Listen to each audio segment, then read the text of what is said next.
E aí, galerinha, beleza? Vamos para mais uma aula de história. Hoje nós vamos encerrar a nossa introdução ao estudo da história falando das fontes históricas. História é a ciência do homem no tempo, é isso que a gente viu nas aulas anteriores, correto?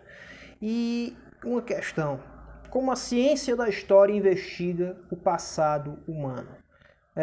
Não temos máquina do tempo, não podemos trazer o passado até o presente para poder investigar, não podemos ver exatamente tudo que aconteceu, não é verdade? Então como é que a gente faz para saber o passado? Como é que o livro de vocês está tão cheio de informação se a gente não pode trazer o passado para o presente, nem pode viajar até o passado? Bom, ao longo de nossa vida deixamos vestígios de nossa existência, né? A gente deixa vários vestígios da nossa passagem pela Terra. Por exemplo, fotografias, desenhos, trabalho da escola, documentos, né, como uma certidão de nascimento ou um boletim escolar, um diário em que a gente registra nossas ideias, pensamentos, nosso cotidiano, os objetos que a gente possui e até mesmo as postagens que a gente faz nas redes sociais. Tudo isso são vestígios da nossa passagem pela Terra, restos da nossa existência, né? Pistas. E aí, as sociedades antigas também deixaram vários vestígios da sua existência. Os egípcios, por exemplo, deixaram grandes monumentos, também deixaram muita coisa escrita, deixaram múmias, né? A gente sabe como é que eles sepultavam os mortos. Deixaram uma infinidade de objetos e também deixaram várias imagens. E através de tudo isso, de todos esses vestígios, tudo que os egípcios deixaram, é que a gente pode saber no que eles acreditavam, no que eles faziam nas horas vagas, do que se alimentavam, como era a organização política, econômica, religiosa, como era a espiritualidade, o que eles acreditavam depois que eles morriam, as guerras que eles enfrentaram, o tamanho do território.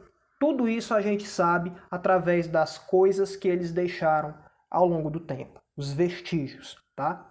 E esses vestígios é o que vão possibilitar que o historiador identifique tudo isso. E eles serão chamados de fontes históricas, ou seja, tudo aquilo produzido pela humanidade no tempo e no espaço, a herança material e imaterial deixada pelos antepassados, que serve de base para a construção do conhecimento histórico. Ou seja, tudo que o ser humano produziu, tudo que a humanidade produziu, pode ser uma fonte histórica na mão do historiador.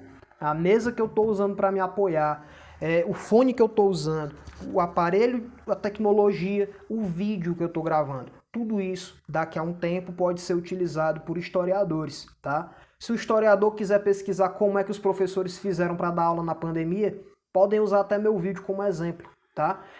Porque é algo que o ser humano está produzindo e é algo que no futuro vai possibilitar várias respostas. E aí nós temos vários tipos de fontes históricas. Temos as fontes escritas, que são as que podemos ler, ou seja, pode ser uma placa de argila lá na Suméria, que foi a civilização que primeiro desenvolveu a escrita. É um boletim escolar, um diário, cartas, documentos como a certidão de nascimento, uma lei, revistas antigas, livros, jornais. Tudo isso são fontes escritas. A informação está na leitura, no que está escrito lá. E aí temos também as fontes visuais, as que podemos ver. Em resumo, pessoal, fontes visuais são imagens, são fotografias, são pinturas nas cavernas ou pinturas mais modernas de coisas corriqueiras do cotidiano ou de grandes eventos históricos. Temos charges, cartoons, histórias em quadrinhos, propaganda, mapas, enfim. Tudo que a gente vê, tudo que atinge, explode nos nossos olhos. As fontes, essa enxurrada de imagens que o ser humano produz desde a época das cavernas, pintando a caça deles nas paredes das cavernas. Tudo isso é fonte visual. E aí temos também as fontes materiais, as que podemos tocar. Em resumo, pessoal, são os objetos. Pode ser armas antigas, como armaduras ou espadas. pode ser uma máquina de escrever. Olha como é que as pessoas há 100 anos atrás escreviam, né? Hoje a gente digita, né, no celular, no computador, enfim. As roupas antigas, um disco de vinil, né, a forma como ouviam música gravada, até um vaso velho que a gente pensa que não serve para nada pode dizer muita coisa para a gente, tá? Os restos de alimento deixado dentro de um vaso desse, por exemplo, pode dizer como os antigos se alimentavam.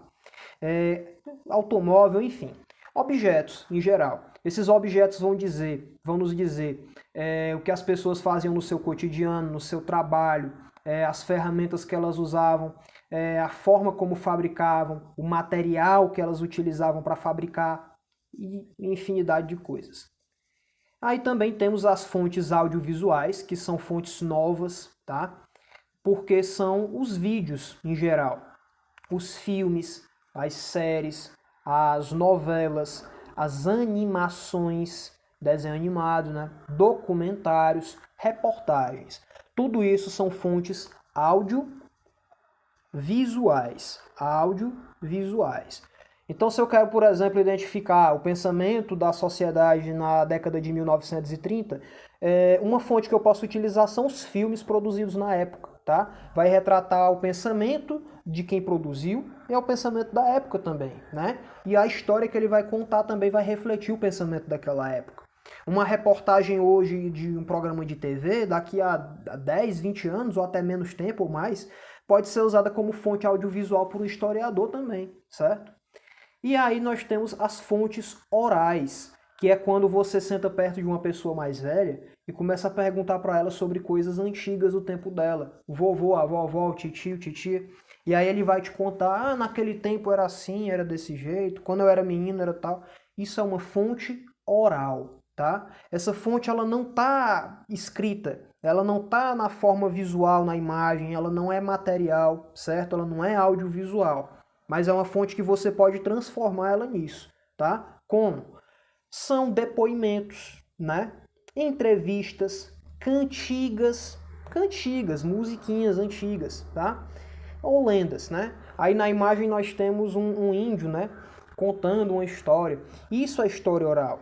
O próprio cara, o próprio conhecimento dele, tá? A memória dele, as lembranças dele são uma fonte histórica, tá?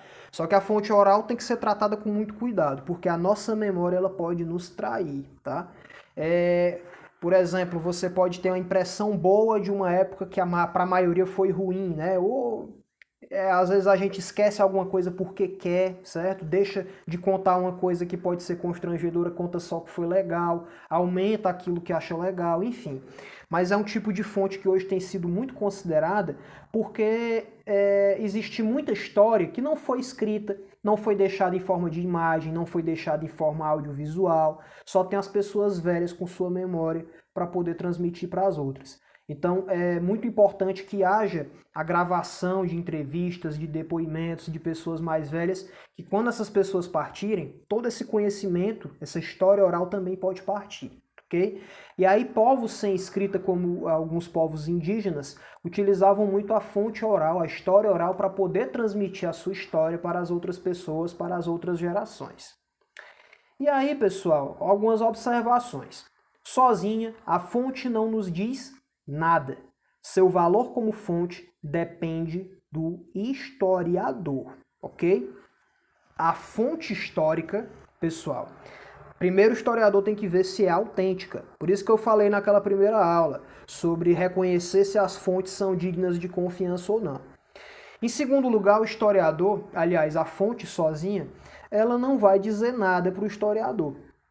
É através do contato do historiador com a fonte que nós vamos obter a informação.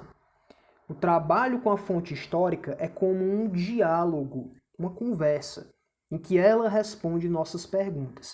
Eu não vou pegar, por exemplo, essa caneta aqui e começar a fazer perguntas para ela. Não. Mas eu posso me perguntar e ela vai ter as respostas. Posso perguntar de que material ela é feita, para que ela serve, tá?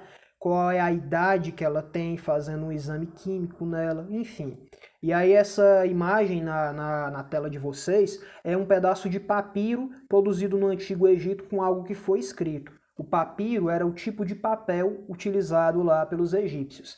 E essa fonte na mão do historiador, ela pode ser tanto visual, como escrita, como material. Se o historiador quer saber o material utilizado, ela vai ser fonte material. Se o historiador está preocupado em entender o desenho, ela vai ser uma fonte visual. Se o historiador está preocupado em saber a informação que está escrita, ela vai ser uma fonte escrita, entendeu?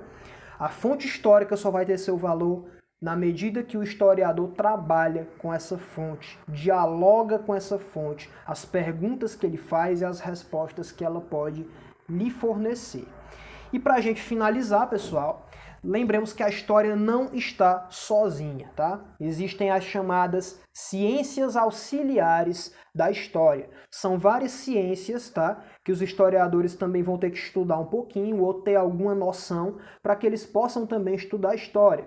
São alguns exemplos dela. A arqueologia, que investiga os vestígios materiais das sociedades antigas, aqueles caras que fazem escavações, que fazem expedições dentro de cavernas para investigar as pinturas ou os ossos humanos, pedras que os homens das cavernas usavam.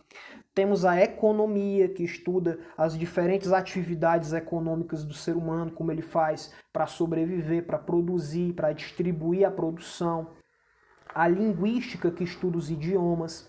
A psicologia, porque a gente tem que também entender a mentalidade dos povos antigos e a gente precisa de psicologia para entender o que quer dizer as imagens que eles produziram ou o que eles escreveram, certo?